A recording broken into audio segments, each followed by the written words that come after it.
Breaking news చూస్తున్నాం. కల్తీ నెయ్యి వ్యవహారం రోజుకొక మలుపు తిరుగుతుంది.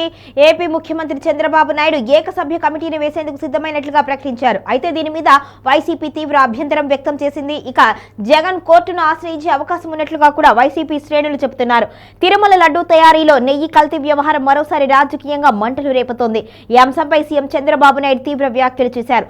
2022లోనే నివేదిక వచ్చి ఉంటే అప్పుడు ఎందుకు తొక్కిపెట్టారు అంటూ వైసీపీపై ఆయన సూటిగా ప్రశ్నించారు.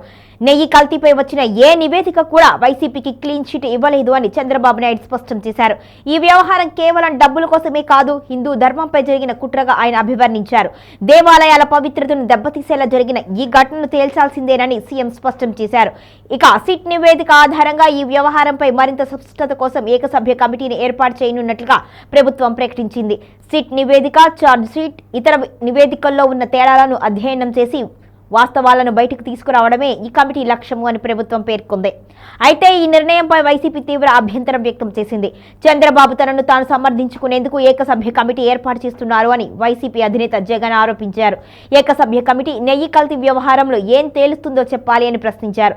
ఈ నేపథ్యంలో వైఎస్ జగన్మోహన్ రెడ్డి సుప్రీంకోర్టును ఆశ్రయించేందుకు సిద్ధమవుతున్నట్లుగా వైసీపీ వర్గాలు తెలిపాయి. నెయ్యి కల్తీ అంశంపై న్యాయపరమైన పోరాటానికి వెళ్లాలి అని జగన్ నిర్ణయించినట్టుగా సమాచారం. మరోవైపు వైసీపీ మాత్రం జంతువుల కొవ్వు నెయ్యిలో కలవలేదు అని సిట్ నివేదిక చెబుతోంది అని ఇది వాదిస్తోంది. ఇది వాస్తవము అని చెబుతోంది. సిట్ రిపోర్టును ఆధారంగా చేసుకుని తమపై జరుగుతున్న ఆరోపణలు రాజకీయ కక్ష సాధింపేనని వైసీపీ నేతలు చెబుతున్నారు. ఈ వ్యవహారంతో కల్తీ నెయ్యి వ్యవహారం మరోసారి రాష్ట్ర రాజకీయాలు హాట్ టాపిక్ గా మారింది. ఓవైపు ప్రభుత్వం కమిటీ ఏర్పాటు, మరోవైపు జగన్ సుప్రీంకోర్టు వెళ్లేందుకు సిద్ధమవుతూ ఉండడంతో ఈ వివాదం మరింత ఉధృతమయ్యే అవకాశం కనిపిస్తుంది.